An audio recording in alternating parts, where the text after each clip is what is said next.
Hello everyone, I'm Meteorologist Carly Smith. Thanks for tuning in to this live update as we talk about the weather and our cold fronts and this wonderful time of year where our temperatures just like to go on roller coaster rides. So sounds like the volume is working, and we will get started with some of our graphics. So right now this is high pressure that's bringing up the warmer, more humid air. Yeah, we're going to be warm and muggy with some cloud coverage off and on throughout the next few days. Wednesday looks more sunny than the rest of the week, but look at this blue overtaking the United States. Yeah, that's colder weather that's going to be coming into play. It looks like Friday morning is going to be the timing of this cold front. Hey Chewy, good to see you here. Here's a look at what you can expect with this front, the main impacts that we're going to have. So it does not look as cold as the last front that moved through. So we're talking highs in the 70s, possibly the upper 60s. Lows will be in the upper 50s, low 60s. There's going to be some light rain, possibly starting as early as Thursday, late Thursday,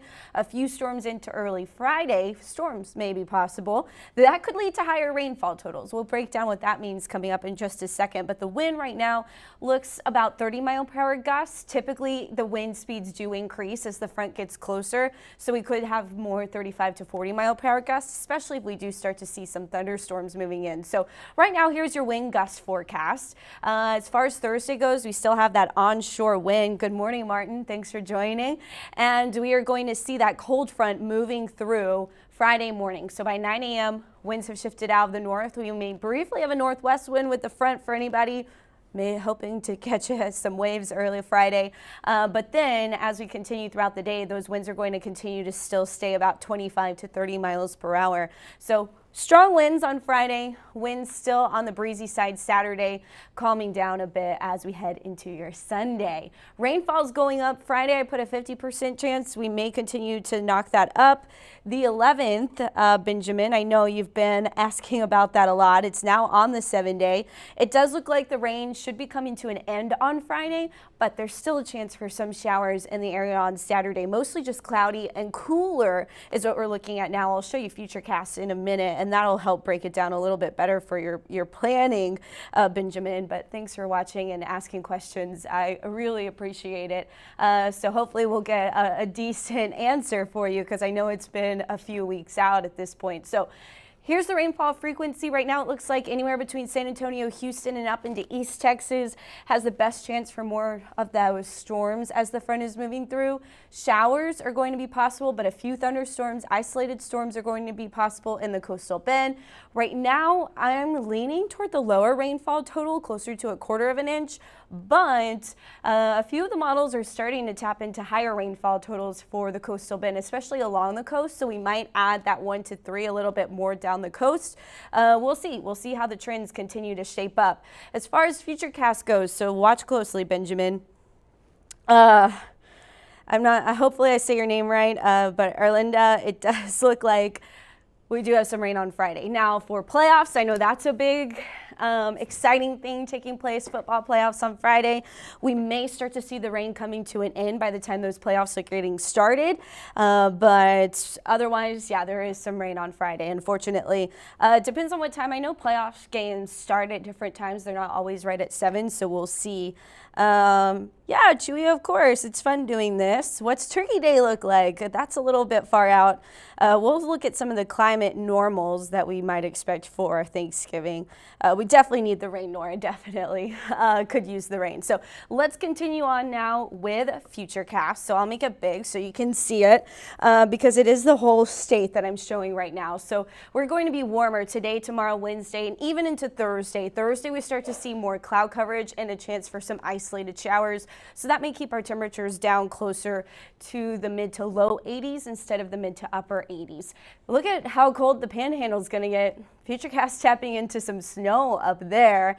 And then this is Thursday, 3 p.m. Likely a little bit of sea breeze activity, maybe more what we see than necessarily with the cold front. We also are going to have kind of streamers maybe setting up as that moisture is getting pumped up to the north as the cold front is moving in.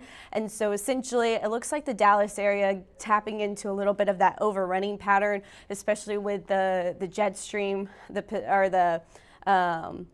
not the Pacific jet, but the tropical one, that one is going to be pumping moisture across Texas from the Pacific Ocean. So the cold front impacts, again, storms possible Friday morning. So this is 9:30, looks like Friday mornings when we're going to see the most rain. You can see those yellows on the map.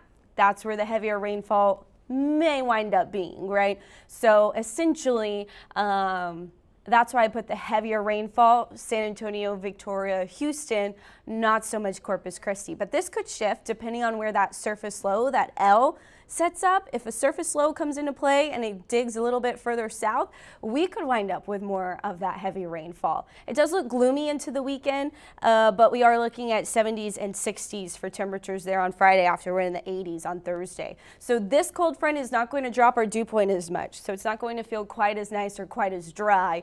We're still going to be kind of in that comfortable range with a dew point around 60, but it's not a big drop in our dryness. Then, when we take a look at our temperature pulse, Corpus Christi, yeah, you're going to see those temperatures falling. Hold on, I'm going to go back to the futurecast. I don't think I got to the weekend, and I wanted to do that. So I'll look at some of your questions. Hoodies may be needed, especially at night. That's definitely when I would want a hoodie, Bobby. When do we expect a cold front, Millie? Friday. 17th, I'll put that on my list to check out. That's a little bit past the 7-day forecast at this point, Carlos. Okay, so this is Tuesday. We already went through all of this, but I skipped going over the weekend. I apologize about that. So we see the rain moving in Thursday. Then the front swings through Friday morning. And then as we continue, it does get cooler. You see by Saturday the rain moving out. A lot of trends are showing the rain moving out by the time any area of playoff football games would be getting started. But it will be cooler. There is still a chance for some light mist in the area. It looks like on Saturday. It doesn't look like quite as strong as an overrunning pattern like we've seen in the past. I didn't really see signs of colder air being trapped at the surface while warmer air is up aloft. But regardless, we're still going to get some flow from the Pacific as we head into next week, which would lead to possibly an increase of rain heading into next week as well.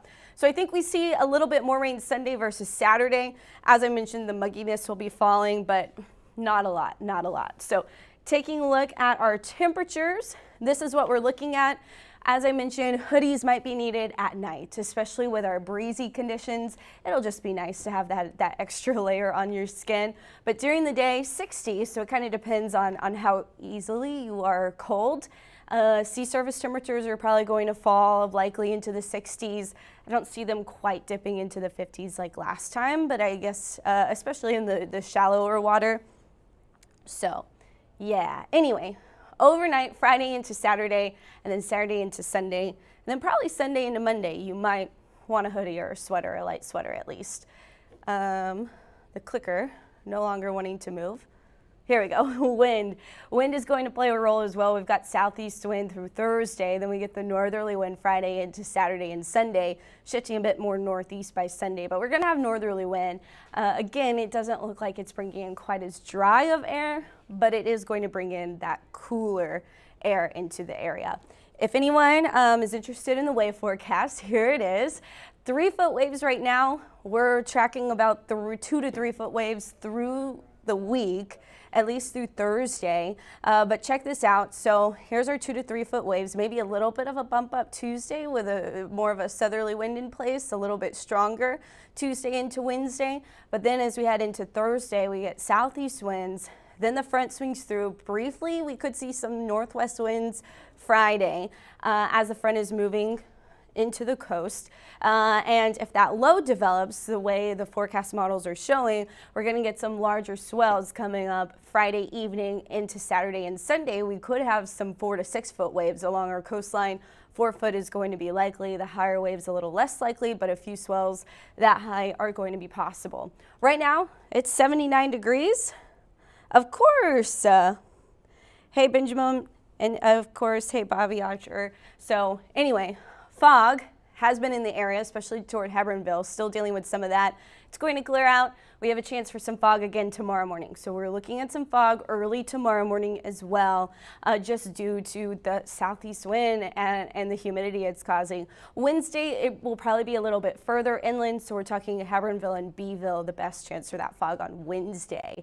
In your day planner for today, muggy and warm. That's what you need to know. We'll see some passing clouds. Wind will be out of the south-southeast breezy, at most about 15 miles per hour. Don't forget, I don't think this is not the time change graphic I wanted to show, but remember back on November 3rd, the sunrise was at 7:41. Now we've got that sunrise coming up much earlier, of course. So in your 7-day forecast, don't forget, we've got storms on Friday, few light showers possible Saturday, gloomy. I think a better chance for some rain on Sunday. So this is really where we're wrapping things up. I see a lot of people have joined. If there's anything that you missed, if you joined late, past Futurecast or the cold front impacts, let me know. I'll leave it on this for about a minute or so while anybody posts any questions.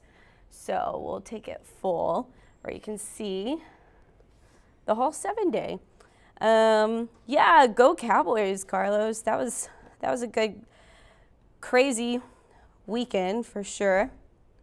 Around what time does the cold front come in? Marissa, the cold front is coming in Friday morning. So right now the timing looks like it will be about anywhere between 5 a.m. and 10 a.m. We'll continue to narrow that down as the week progresses. Hey Rosalinda, thank you for watching. I appreciate it. So yeah, this has been good. Hopefully it helps you plan your week ahead, know when the wind's the strongest, when we see the most sunshine, when the temperatures will be the warmest, and then the cooler weather is coming into place over the weekend. So that's definitely what we are looking at. Chewy says, I'm glad I bought me a nice sweater with a hoodie, but gosh, no raincoat yet. There is going to be some rain, so I mean, it just depends on how long you're going to have to stay outside, whether or not you really want that extra layer of the rain gear. Another great thing to do is to kind of make a poncho out of a trash bag. That is something that I do when it is raining and I don't have a raincoat, so it works great. We did it even here during Tropical Storm Harold, so. Anyway, we'll talk more about the cold front every day leading up to it. So make sure you tune in tomorrow, Wednesday, Thursday. So anywhere between 9 and 9:30 I think is a pretty good time. Unless I hear different from anybody else. That's going to do it for now. Don't forget to download our app. It's KIIITV.com/app is how you can search for that on the internet, or you can go to your app store and search for KIII TV or 3 News. Should get you there either way. Have a great week, y'all, and hopefully one of the ends of the week you like, whether it's the warmer end, which is now, or the cooler end over the weekend.